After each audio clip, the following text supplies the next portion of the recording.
Hi guys, welcome back to Rashu vlog. ನಾನು ಮಾಡ್ತಿರೋದು ಇವತ್ತು ರೆಸಿಪಿ ಬಂದು ಸ್ವೀಟ್ ಪೊಂಗಲ್ ಮಾಡೋಕ್ಕೆ ಮೊದಲು ನಾನಿಲ್ಲಿ 1 ಕಪ್ಪು ಹೆಸರು ಬೇಳೆನ ತೊಗೊಂಡಿದ್ದೀನಿ. ಅದೇ ಕಪ್ಪಲ್ಲಿ 1 ಕಪ್ ರೈಸ್ನ ತೊಗೊಂಡು ವಾಶ್ ಮಾಡಿಕೊಂಡು ಅದನ್ನು ನೀಟಾಗಿ ಮಿಕ್ಸ್ ಮಾಡಿ ನಾನಿಲ್ಲಿ ಅದನ್ನು 5 ವಿಷಿಲ್ಸ್ ಕೂಗಿಸ್ಕೊಳ್ತಾ ಇದ್ದೀನಿ.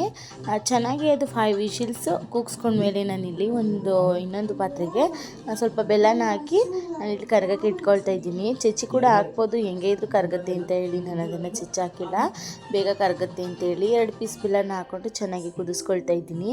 ಅದಕ್ಕೆ 2 ಏಲಕ್ಕಿ ಕೂಡ ಹಾಕಿದೆ ನಾನು ಬೆಲ್ಲದ ಪಾಕಕ್ಕೆ. ನೆಕ್ಸ್ಟ್ ಅದು ಬೇಯಿಸ್ಕೊಂಡಿರುವಂಥ ರೈಸು ಮತ್ತು ಹೆಸರು ಬೇಳೆನ ಇನ್ನೊಂದು ಪಾತ್ರೆಗೆ ಸರ್ವ್ ಮಾಡಿಕೊಂಡು ಅಲ್ಲಿ ಪಾಕ ಮಾಡ್ಕೊಂಡಿದ್ನಲ್ಲ ಅದನ್ನು ಕೂಡ ಅದಕ್ಕೆ ಹಾಕಿ ಮಿಕ್ಸ್ ಮಾಡಿ ನೀಟಾಗಿ ತಿರುಗಿಸ್ಕೊಳ್ತಾ ಇದ್ದೀನಿ. ನೆಕ್ಸ್ಟ್ ಅಲ್ಲಿ ಮಾಮೂಲಿ ಕಲರ್ನ ಹಾಕಿ ನೆಕ್ಸ್ಟ್ ಇಲ್ಲಿ ಒಗ್ಗರಣೆ ಮಾಡ್ಕೊಂಡಿದ್ದೆ ತುಪ್ಪದಲ್ಲಿ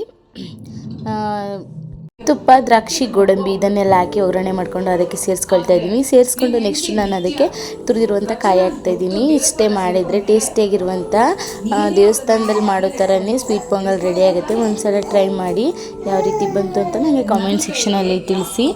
ನಿಜವಾಗ್ಲೂ ತುಂಬಾ ಟೇಸ್ಟಾಗಿರುತ್ತೆ. ಸೊ ಟ್ರೈ ಮಾಡೋದನ್ನ ಮರಿಬೇಡಿ. Thanks for watching and keep supporting guys. Bye.